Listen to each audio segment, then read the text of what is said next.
Merry Christmas, Couts family. We are so glad that we have made it through this year, and we want to celebrate with you all of the wonderful things that God has done through our lives and through our church. And to help with Christmas, Judah always likes when we read a story. So we're going to read a little bit of the Christmas story from the Jesus Storybook Bible. And this story is called He's Here.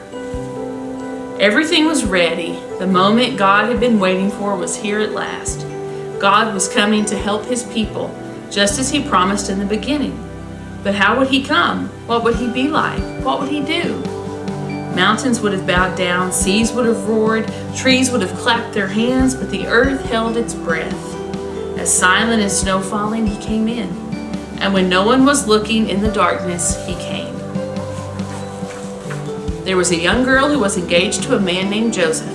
Joseph was the great-great-great-great-great-grandson of King David. One morning, this girl was minding her own business when suddenly a great warrior of light appeared, right there in her bedroom. He was Gabriel, and he was an angel, a special messenger from heaven. When she saw the tall, shining man standing there, Mary was frightened. "You don't need to be scared," Gabriel said. "God is very happy with you." Mary looked around to see if perhaps he was talking to someone else. "Mary," Gabriel said, and he laughed with such gladness that Mary's eyes filled with sudden tears. "Mary, you're going to have a baby, a little boy. You will call him Jesus. He is God's own son. He's the one. He's the rescuer. The God who flung planets into space and kept them whirling around and around. The God who made the universe with just a word. The one who could do anything at all was making himself small and coming down as a baby." Wait, God was sending a baby to rescue the world? "But it's too wonderful," Mary said, and felt her heart beating hard. "How can it be true?"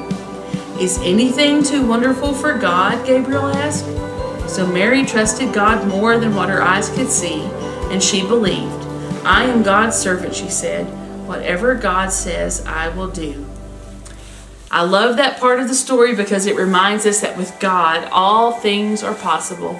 And we've seen that true this year when so much has happened in our world, when things looked so bleak.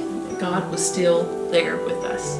I thank you, Counts, for the way that you have been God's hands and feet during this season of life together. You prove to us that you are a vital church by the ways that you reach out in mission and ministry in the world. And we give thanks that you serve as God's light into the world, and that you have been such a wonderful light into our family. As we travel to this Christmas season together, we give thanks for each of you, your dedication to our church, and how that you have been God's hands and feet during the past year. We wish you the most merry of Christmas this year, and hope that God will bless you during this time. And we as your pastoral family, should you ever need us for anything, feel free to reach out to us. We love you and are thankful for you. So Merry Christmas from our home to yours. We look forward to a great 2021 and all that God has in store for us. So can we tell everybody Merry Christmas? Ready? 1, 2, 3. Merry Christmas!